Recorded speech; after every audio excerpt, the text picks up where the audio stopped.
They saw me before I saw them. And it crossed my mind that maybe this wasn't such a good idea. But now that the shooting was started, there was no backing down.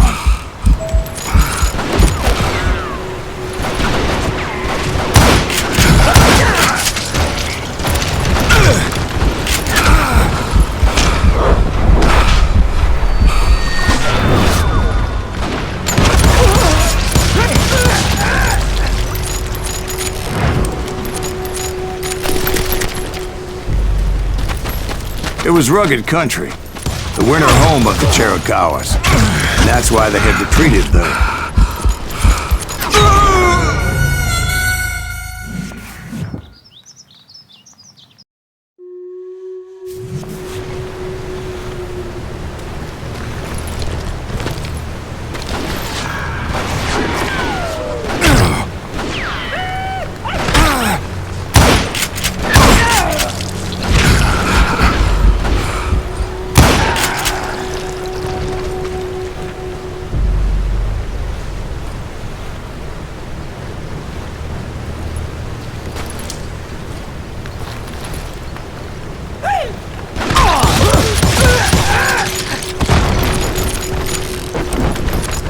I admit to having some regrets about going after them the way I did. But then again, I got a lot of those.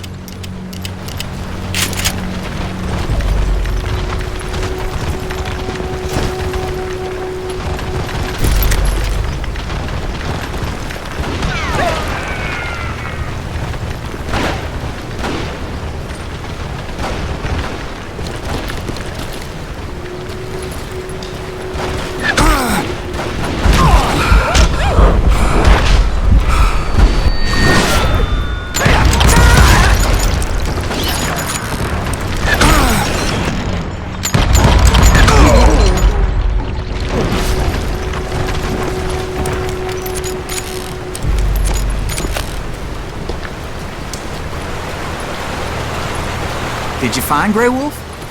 Not at that moment, but I did find the entrance to their hideout.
A deep crevice that led to a deeper cave. Don't tell me you're in there. Yeah, but it's not out of bravery so much as pure, angry cussedness.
See, back then, I had a stubborn streak a mile wide, and I wasn't about to back down. So it was like pitch black in there? Actually, it was pretty well lit as they had torches on the walls.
big was his cave?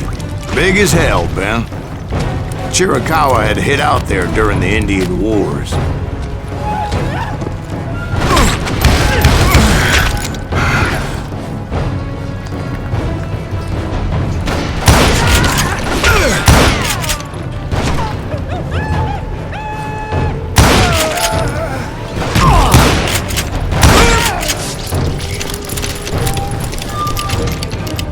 They thought it was haunted with the ghosts of those murdered by the horse soldiers.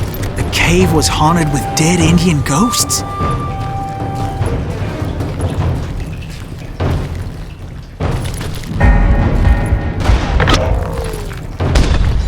To be honest, I was more concerned with the live ones than the dead ones.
come you know so much about engines?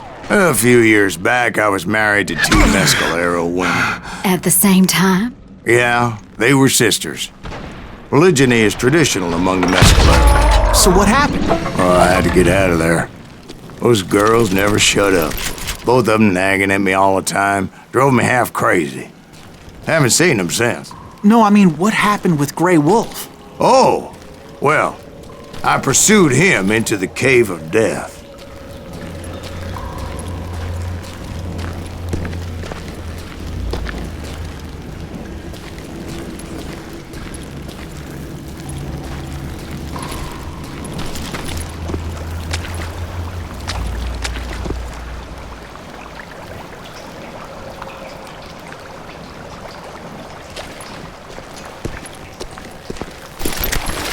I came upon this flooded grotto, and that's when I saw him. He came to me unarmed and unafraid. His voice echoed in the shadows, and I sensed he meant me no harm. You carry great darkness in your heart, and if you do not release it, it will claim your soul. The sound of his voice put some kind of ancient Indian spell on me. As his story unfolded in my mind. You will come to this place again and kill many more men, and the darkness will grow until it consumes everything that you are. The soul would have no rainbow if the eye had no tears. He said I was a great warrior, a coyote man, unequaled by any other pale-faced warrior, or something like that. The snakes will bite shadows of your past until a venom poisons your heart, and an echo of the song of the dead summons the spirits deep from within the mountains. I didn't quite get what he was saying, but there was definitely snakes. And indeed, his warriors surrounded me and attacked me like hungry wolverines. They couldn't stop me, though, and Grey Wolf wasn't in the mood for idle talk.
I swear I couldn't see any way out of this trap.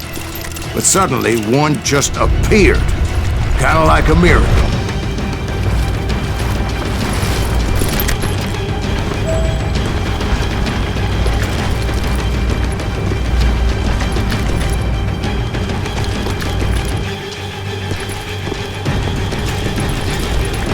I felt like I would be lost in that damn cave forever.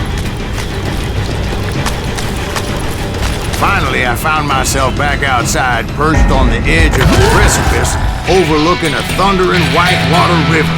To get where I was going required several leaps of faith, but no way in hell I was turning back.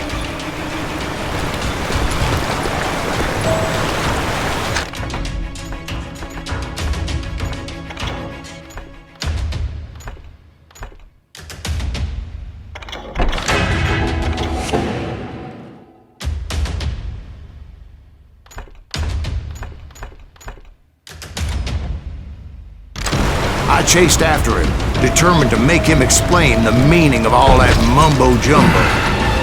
Mumbo-jumbo's right. Are you making this all up as you go? A few details may be fuzzy, brother, but I am relating exactly what happened to me.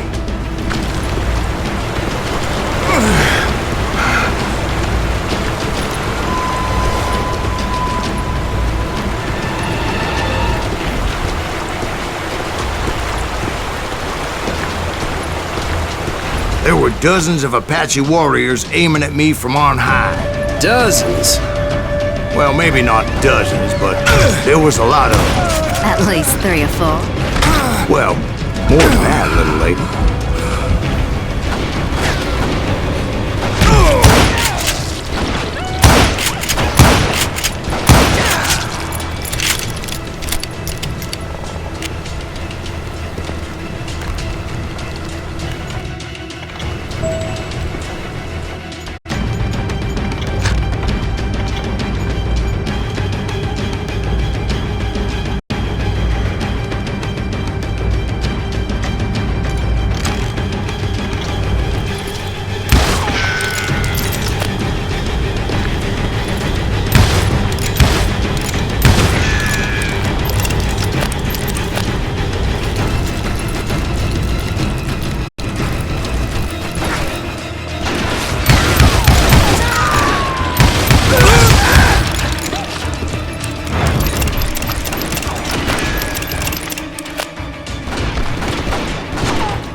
I had a steep climb up creek ahead of me and scrambled up those rocks like a mountain goat.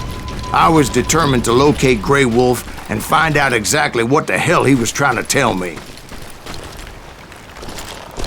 And wouldn't you know it, that crafty son of a bitch led me right into a trap. What kind of trap? Well, son, there had to be at least 100 Apaches surrounding me.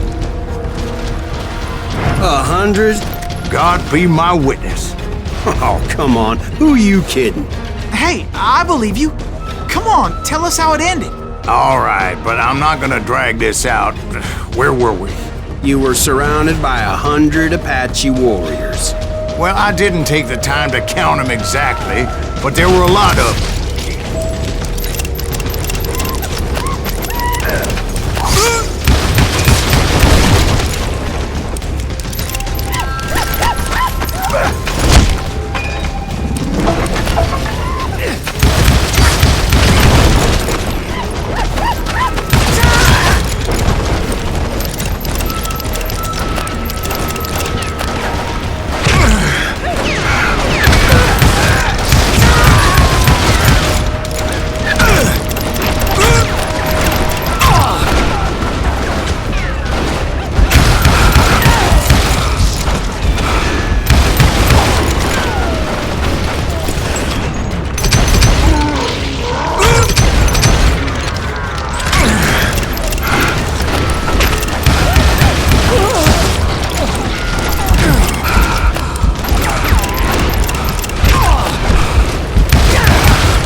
And in the end, a path appeared before me that I had not seen before.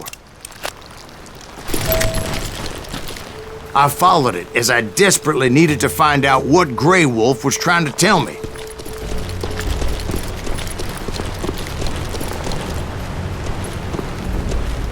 But it was like that son of a bitch disappeared into thin air.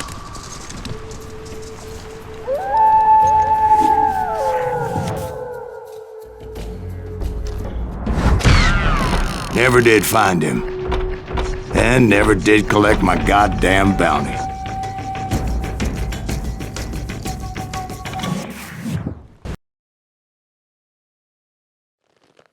Thank you, darling. It's interesting how the truth can sometimes seem, might malleable, depending upon your point of view. Like how those dime novels make you out to be something you're not? Jack, don't be starting trouble. No, he's right. They do tend to exaggerate. Did they exaggerate your part in taking down the Daltons? Well, I was there in the flesh, boy, so I saw what happened firsthand.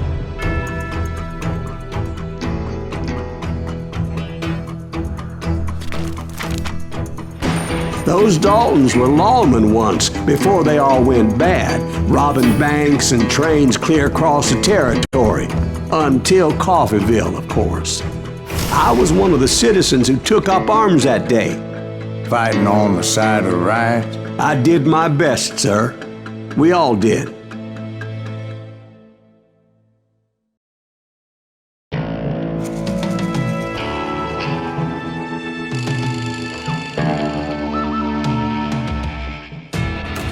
It was early morning.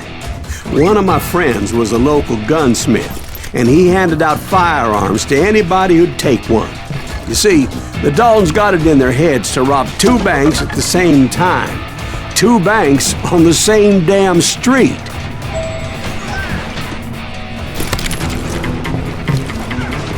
Story was Bob Dalton's girl was always writing him about how he had no ambition. Oh, you're nobody next to Jesse James, she'd say. Finally, the bastard took his brothers to Coffeeville just to shut her up. Right. It's always the woman's fault. Well, the locals recognized the Daltons right off. Before they could get away, half the town took up arms to defend their property. Their first mistake was pulling a job in their own damn hometown.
The brothers paid dearly for their stupidity, but everybody knows they had it coming. There's more to it than that. I read all about that day, so I know for a fact that it went down very differently. First of all, it was high noon. A posse of U.S. deputy marshals were on the rooftop across the street. Get ready, boys. They're gonna make a move. The lawmen had been tracking the Daltons for months. Now they finally had them dead to rights. Those boys had a reputation as stone-cold killers, so the marshals took every precaution, knowing they wouldn't go easy. Among them was a bounty hunter feared by many a lawbreaker. This man had no intention of letting the Daltons slip away. The marshals tried to get the Daltons to surrender. They'll give up eventually. You just gotta wait the son of a bitches out. But this bounty hunter knew that the brothers were far too proud to ever lay down their guns.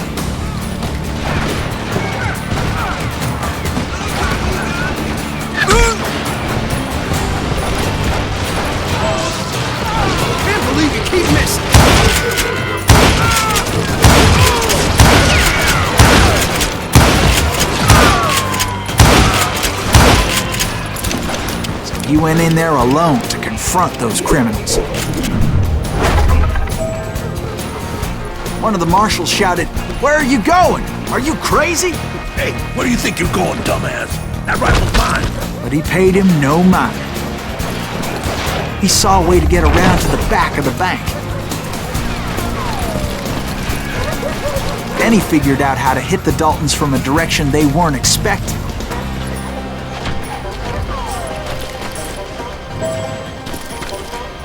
From above. Fortunately, a water tower was right there.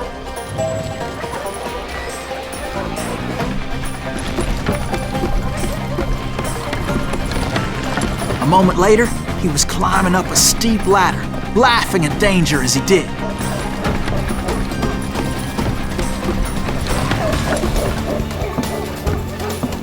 It was brave men like him who risked their lives to tame this wild country.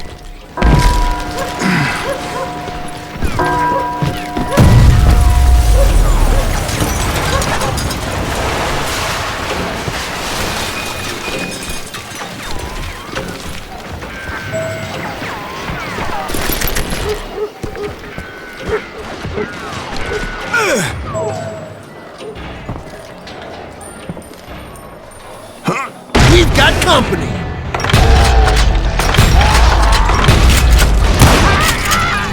Heroic men like him who did what other men couldn't or wouldn't to make this country free. Like Jim Bowie and Davy Crockett, who died defending the Alamo.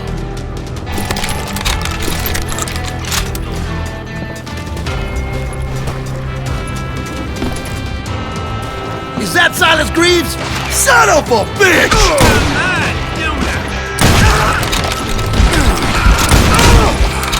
God damn you!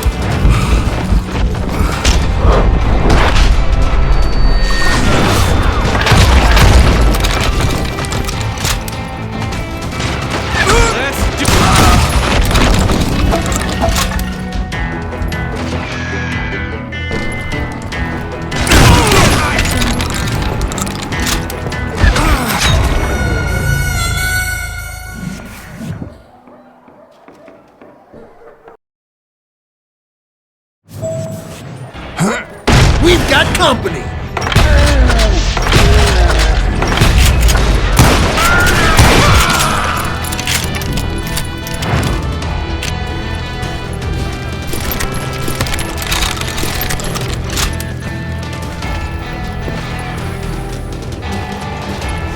Is that Silas Greaves?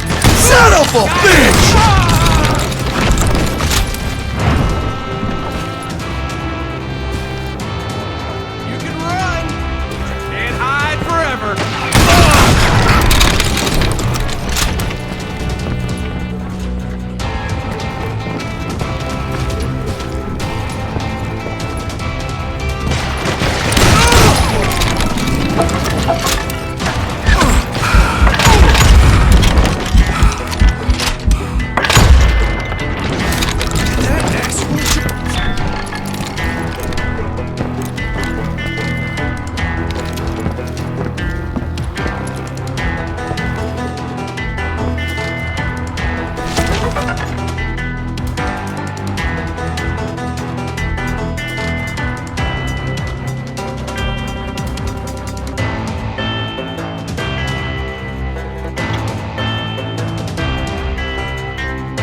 blam, blam! He came away victorious, taking down those thieving Daltons.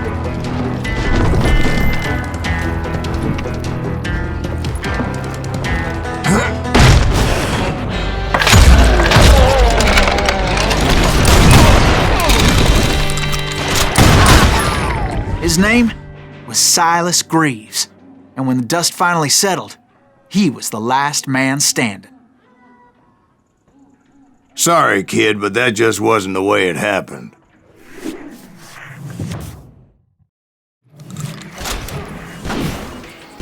It was early evening, not high noon.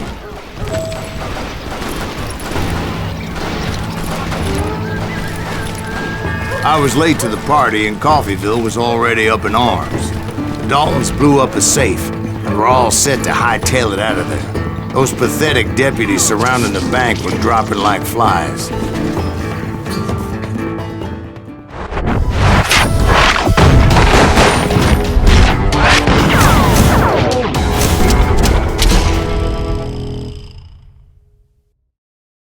I had been tracking those jokers for months, waiting for them to do something reckless. And finally, they did. Those stupid bastards decided to rob 2 banks at the same time in the same town where everybody knew them. But they still had friends in Coffeyville. Ain't bothering me none.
And those friends came after me like a pack of wild dogs, tooth and nail. They were coming at me from all directions.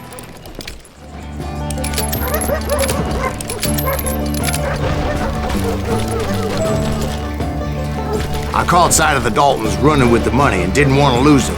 Problem was, they knew the town better than I did. And to top it off, I found myself in the middle of another shootout entirely. Did the Daltons hole up in somebody's house? No, it was the Smiths, I believe. They were cousins of the Daltons. And they were shooting at the Browns, who were shooting at the Daltons. Which wasn't any surprise, because those 2 families have been feuding forever. And since the Joneses are related to the Browns, they shot at the Smiths, pissing off the Heimhoffers, whose daughter recently married a Smith. Well, bullets were flying every which way as all the old feuds in Kansas caught fire all at once. There was a hell of a lot of pissed off people in Coffeyville that day. But that's just the way life is sometimes. Shit happens.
The Dalton boys knew I would never give up. Those Daltons weren't the sharpest knives in the drawer, but they always stood together. They set a trap to slow me down and allow at least two of them to escape.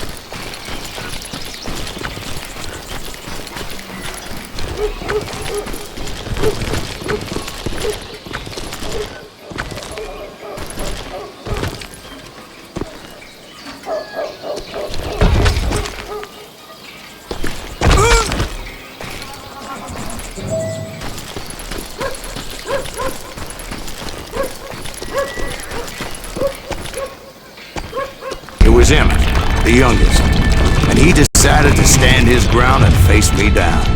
I ain't afraid of you, Silas Greaves. This is where it ends for you. He was determined to protect his brothers. And I understood how he felt. Taking me on all by his lonesome wasn't exactly a recipe for a long life. I'm gonna tear you apart. Lucky bastard.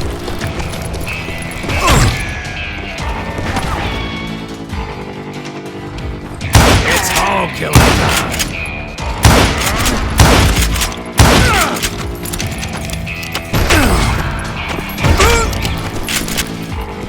You are dead, law dog.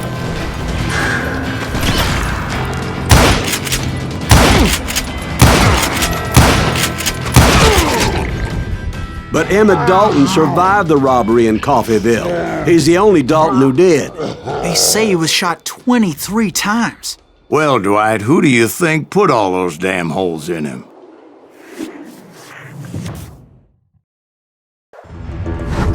But I have to admit, that boy had grit.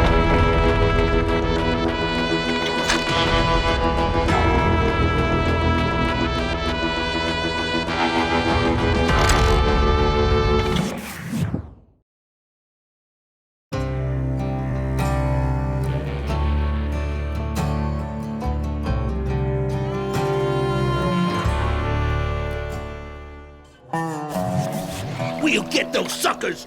It took me a couple of days to track the Daltons down.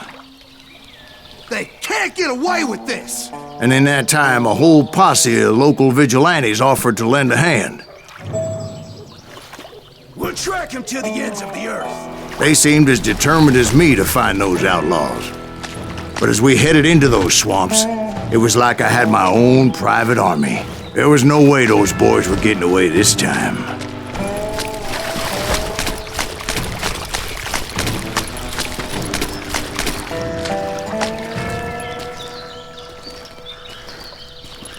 It was early fall, right? Beautiful time of year. At least you had the weather on your side. Not by my recollection. It was damp and foggy as hell.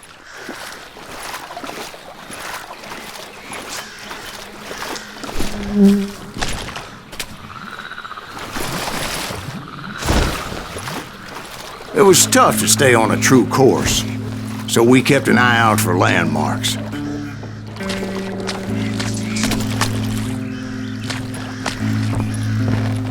It was autumn. The maple trees were in full color, red as blood.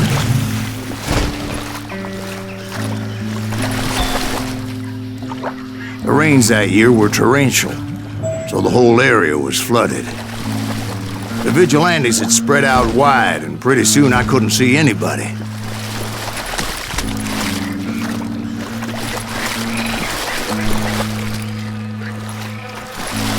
Bury them in the swamp! Put them where they stand!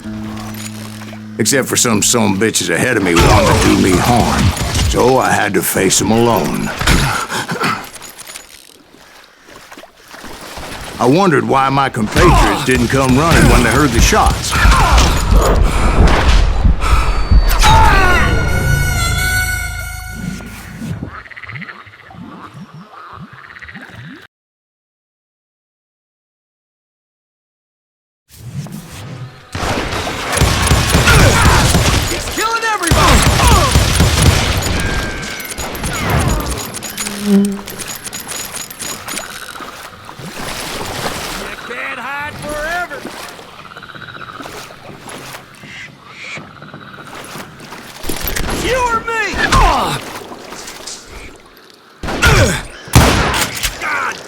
Him to hell!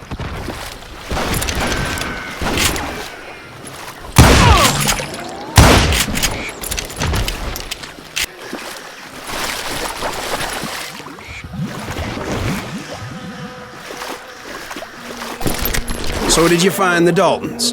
Not yet, but I did have the questionable pleasure of meeting a few of their friends.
The boys had established quite a reputation by that time, so they attracted all manner of riffraff to their cause.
And my reinforcements was nowhere to be seen.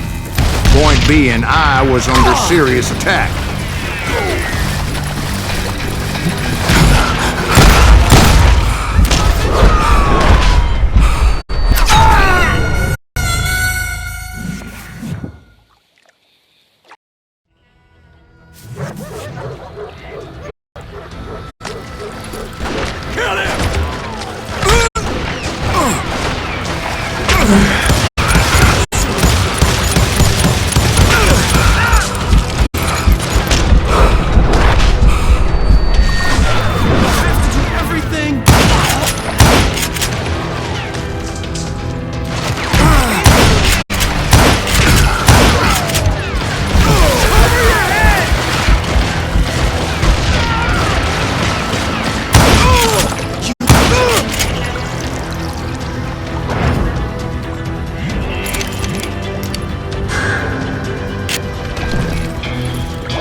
boys had established quite a reputation by that time, so they attracted all manner of riffraff to their cause.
Was under serious attack.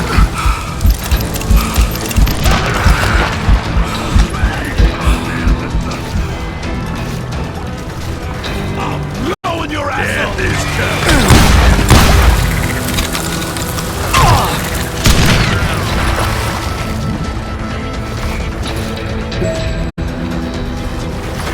Get ready to die. I'm gonna blow your damn head off. I'm going out, I'm taking. My reinforcements was nowhere to be seen. Miss me, moron!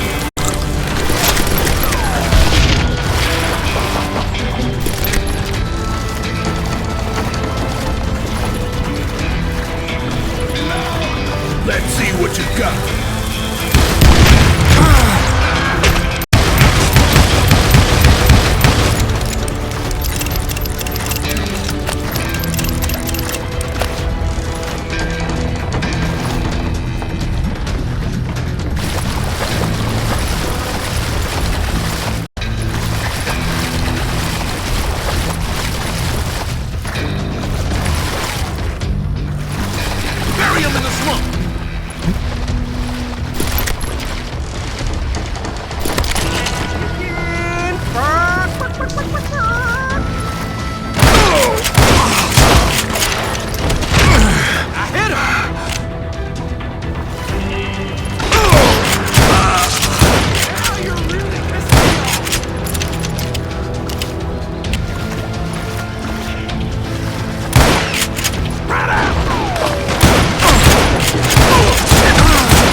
But luckily, a barn materialized as if right before my eyes. I scrambled up top to get a better view.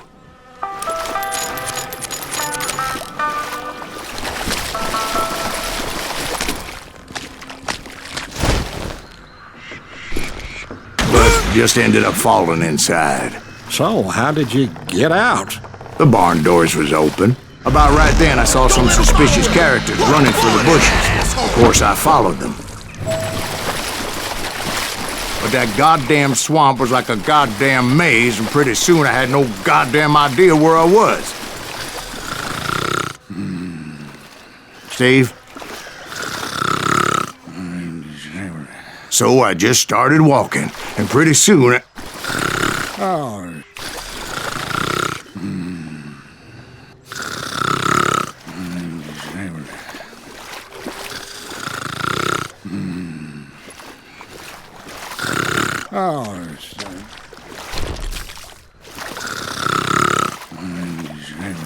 Steve? Steve? Huh? No, I'm listening. Indians surrounded me from all sides.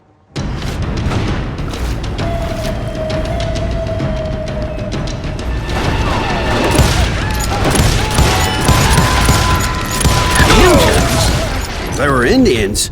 No. I just wanted to make sure Steve was paying attention. Now, where was I? You were following the Daltons through a swamp? That's right. See, Steve? Dwight's paying attention. No, I'm listening. I was just resting my eyes. So, where was I? The Daltons. Right. See, there's a reason so many outlaw gangs are made up of brothers. Being a brother is a very sacred thing. It's a bond like no other.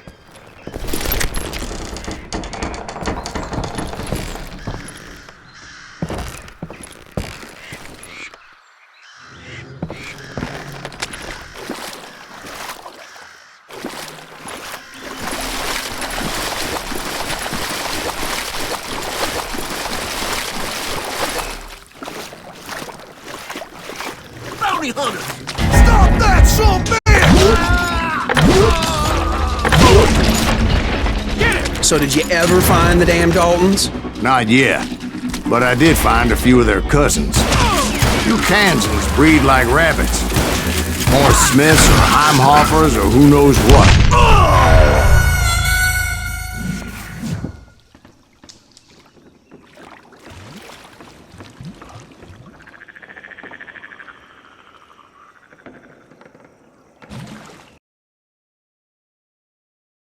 Bounty hunters! Stop that, son of a...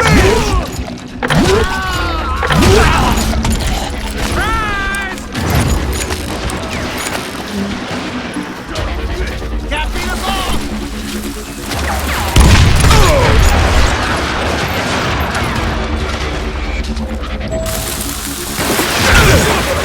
But hell, what's more important than family? I bet Ben knows what I'm talking about.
knew those Dalton boys were out there somewhere, standing together against anyone who would threaten them.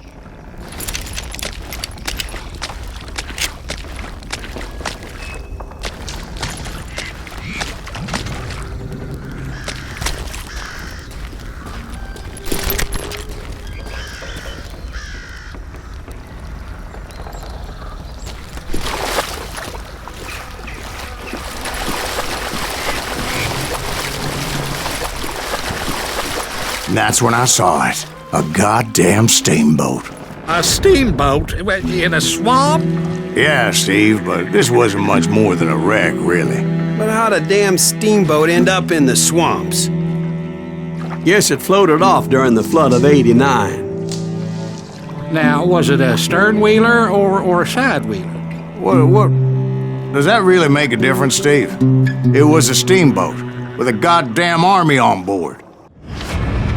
It was then that a fusillade of bullets come raining down from on high, and those vigilantes who accompanied me weren't anywhere to be found. But among those men that were shooting at me, I thought I saw some familiar faces.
Kill him, for Christ's sake!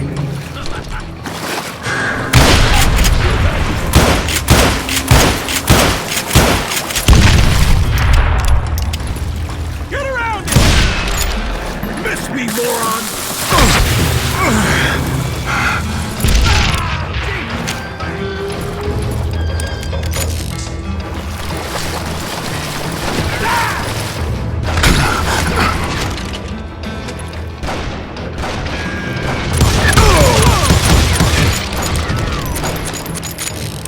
You or me?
Somewhere up there, the Daltons were waiting on me.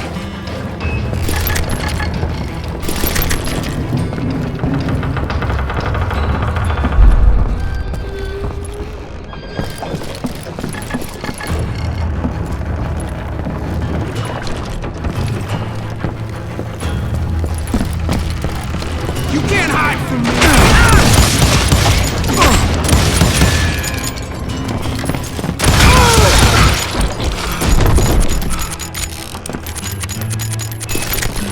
Sounds like you don't give up too easy. That's the kind of man I am, Bill. I set out to do something. I do it. Surrender just ain't in my nature. Plus, I'm stubborn as hell.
Right about then, much to my relief, the vigilantes finally arrived.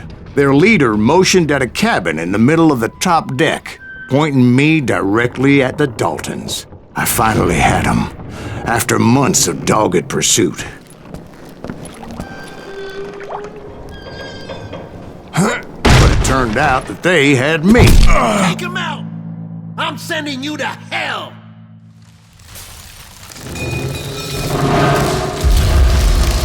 The Daltons had played me like a fiddle. Apparently, the vigilantes were on their damn payroll. They didn't just want to shoot me. They wanted to burn me alive. But finding my way out of a burning labyrinth proved to be quite a challenge. It was a riverboat, right? I mean, it's not like it was a goddamn ocean liner. Well, yeah, but I was in a fight. Did you hear about that ship that's gonna launch next year? Largest one in the world. You're talking about the Titanic. If you ask me, it's too blessed big. I don't think it'll even float. So anyway... Don't be stupid, Steve. They know what they're doing. They say that the Titanic is unsinkable. Oh, God. But getting back to that steamboat, how'd you get off it, Mr. Greaves? I took in a lot of smoke that day, so I admit my recollection might be a bit hazy. But somehow I managed to finally disembark. I was coughing up smoke and pretty damn pissed. I was done playing games with those boys.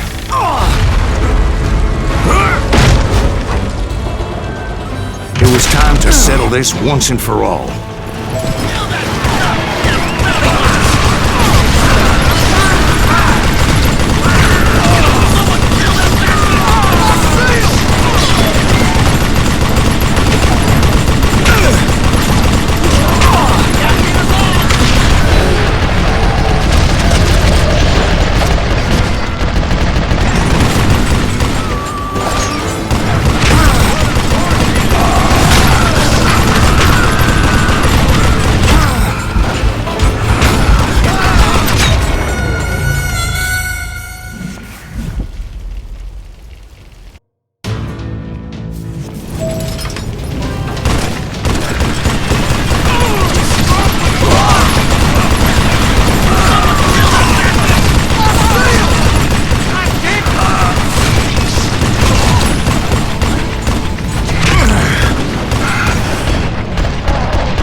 Weren't about to come at me one at a time.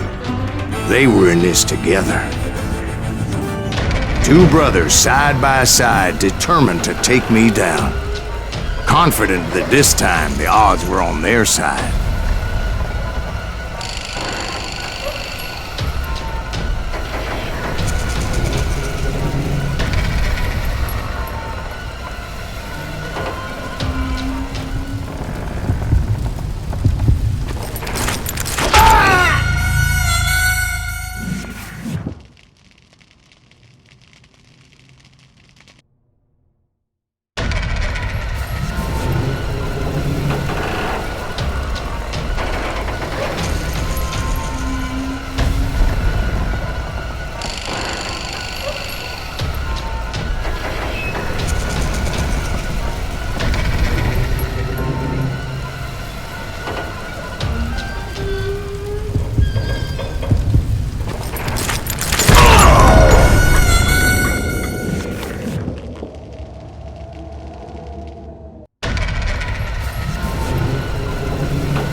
Two brothers side by side, determined to take me down.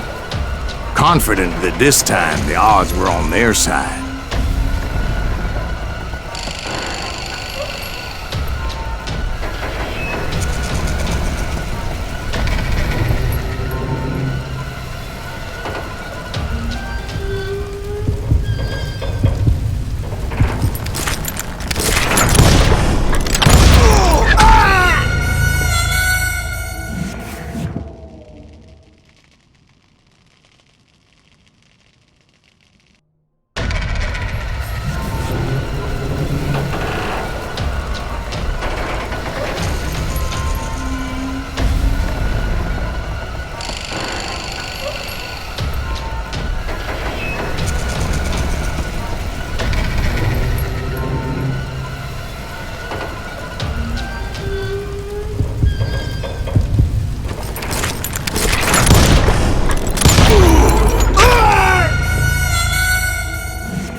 They got it wrong. A sad end for those two. If they'd only known that Emmett was still alive despite his wounds. Paroled 14 years later, he moved to California and sold real estate and lived off the legend of that fateful day. And the tragic death of his two brothers.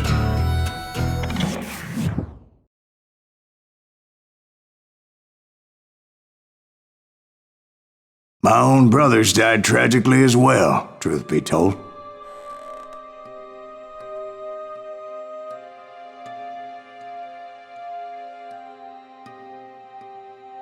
It was 1868, and me and my older brothers were pulling a tidy profit running cattle into Juarez, Mexico. One night after my brothers retired for the evening, I found a little poker game in a cantina with a couple of cowboys. And I just couldn't lose. I even won an old Spanish coin that had to be 100 years old. Well, I was mighty pleased with myself the next morning as my brothers and I rode for Texas. But before we crossed the border, those cowboys caught up with us. It was Johnny Ringo, Roscoe Bob Bryant, and another asshole named Jim. They wanted their money back and everything else we had, including our lives, as those boys didn't want us coming for them later. Bob put that old Spanish coin in my mouth and said, "I won't have it said that I left you with nothing, boy." Well, those horses bolted, and there we hung as those bastards rode away. The branch finally snapped under the weight of the three of us, but being my older brothers were bigger and heavier, they were already dead. And right then I swore to myself that I would avenge them. Ringo you know about. But Bob eluded me, until I heard he was riding with the Wild Bunch.